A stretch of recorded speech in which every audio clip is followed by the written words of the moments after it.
Welcome to the first section of this workshop, the copy editing process.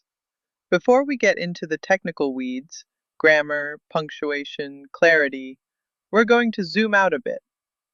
This is the part where you learn to think like an editor. Copy editing isn't just hunting for typos or fixing awkward sentences. It's about entering the text with purpose. You're both an advocate for the reader and a partner to the author. You want to preserve voice, polish structure, and make sure the message lands exactly as intended. So this part of the workshop is your roadmap, a step-by-step guide to the editorial process. We'll walk through how to get into the right mindset, how to assess genre and audience, and what to look for during your first read. Then we'll dig into sentence-level editing, respectful querying, and how to give a manuscript its final polish. If you skip these steps, or rush through them, you're not really editing, you're just correcting, and there's a difference. Let's get into it. Step 1. Shift your perspective. Copy editing isn't about rewriting or reimagining the manuscript. The foundation is in place.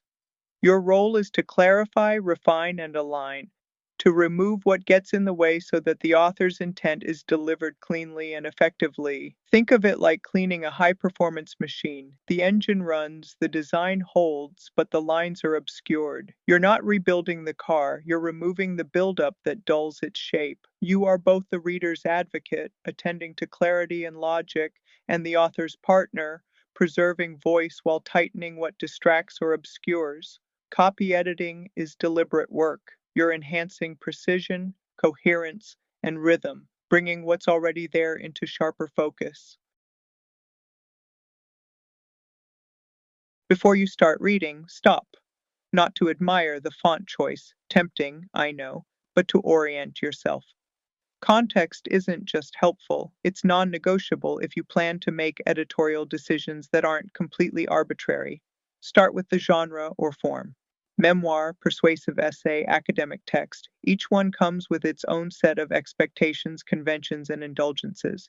Knowing which sandbox you're in keeps you from flagging perfectly acceptable sandcastles as structural hazards. Then consider the audience. Is this written for children? A general readership? A niche community that communicates exclusively in jargon and passive voice? Whoever it is, you're not editing in a vacuum.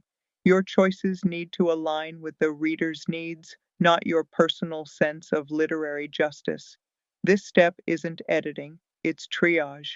You're calibrating your approach before you begin, so you don't spend 2 hours line editing a paragraph that was never meant to survive the final draft. The types of writing shown here reflect the wide-ranging material an editor may be asked to work with. Each form comes with its own set of expectations, conventions, and editorial challenges, and recognizing those differences is key to approaching the work with precision. We begin with forms, the or form, they're often more formal in structure, sustained in length, or governed by a specific purpose. Fiction includes both literary works, those driven by style, depth, and complexity, and genre fiction, which operates within recognizable conventions. Fantasy, science fiction, mystery, romance, and so on. Short stories, novellas, and flash fiction round out the field, each demanding economy and control at different scales. Narrative nonfiction blends storytelling with factual content. Memoirs, personal essays, and literary journalism all rely on narrative techniques, but must also maintain factual integrity. The line between artful and indulgent can be thin. Journalistic writing ranges from hard news, fact first, time sensitive reporting, to soft news, which includes profiles, cultural commentary, and long form pieces that prioritize narrative and tone. Both require accuracy, but the editorial approach differs significantly. Academic writing demands structural rigor and adherence to discipline specific conventions. Whether it's a thesis, scholarly article, or conference paper, clarity must coexist with Complexity and citations are non-negotiable. Professional and technical writing is designed to communicate clearly, efficiently, and often under constraints. Business documents like proposals or reports need polish and persuasion. Technical manuals and user guides require absolute clarity because ambiguity here can quite literally cause problems. And finally, grant writing, which is persuasive, procedural, and soul-sapping in equal measure. Together, these forms show just how much variation exists under the simple label of writing. For the editor, the job is not to standardize all of it, but to recognize what each type is trying to do and help it do it better.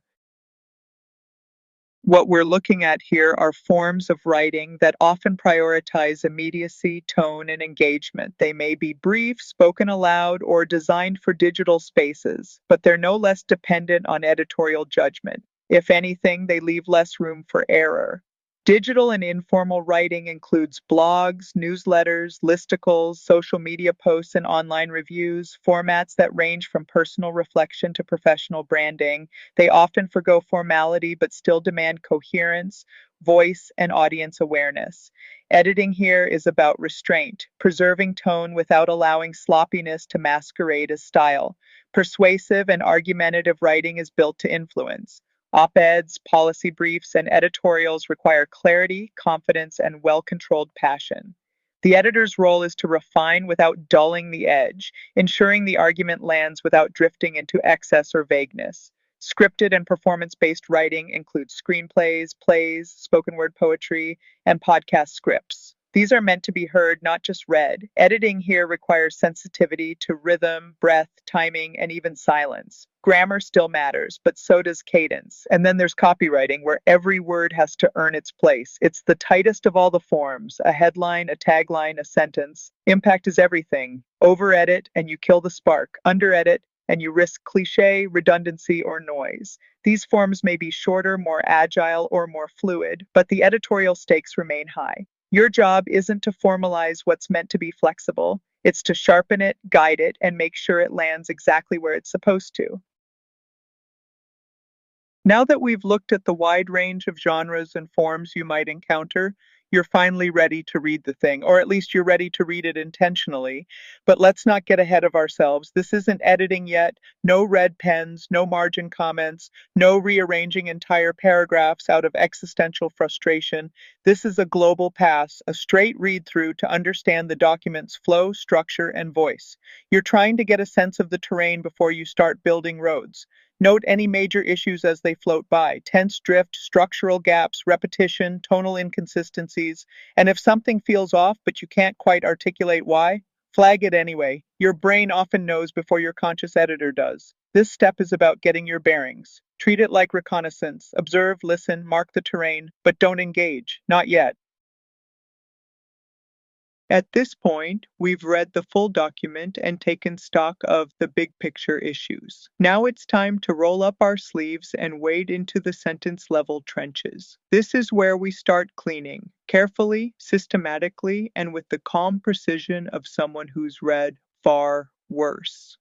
We're working in 4 key areas here. First, clarity and flow. Look for misplaced modifiers, those wayward phrases that accidentally describe the wrong thing, ambiguous references, redundant language, passive constructions that drain energy from the sentence, and of course, cliché, because no one needs to hear another story that unfolded like a blooming flower. Second, grammar and usage. This is the guts of your language. Make sure subject and verb agree even when the sentence gets convoluted. Watch out for irregulars that don't play nicely. Enforce parallel structure, especially in lists and comparisons. And clean up tense drift, which is less a creative decision than a silent cry for help. Third, punctuation and mechanics. Commas. So loved, so abused. Fix the splices, cut the clutter, check dashes, ellipses, and quotation marks for consistency. Remember, punctuation isn't decoration, it's function. And please, let's all agree to stop overusing semicolons to feel clever. Fourth, capitalization and style consistency. Make sure chapter titles and headers follow a consistent format. Are you capitalizing email in one section and writing it lowercase in another? Pick a lane. Be consistent with how you handle headings, acronyms, bullet points, numerals, basically anything that can quietly betray you by not matching itself 3 pages later. Inconsistency might seem small, but it's the kind of small that makes a document feel unfinished, or worse, unedited. Tip: keep the iPub style guide handy. It's there to support consistency and take the guesswork out of your decisions. When you're editing someone else's work, it can be tempting, almost reflexive, to rewrite a sentence just because it doesn't sound like something you would say.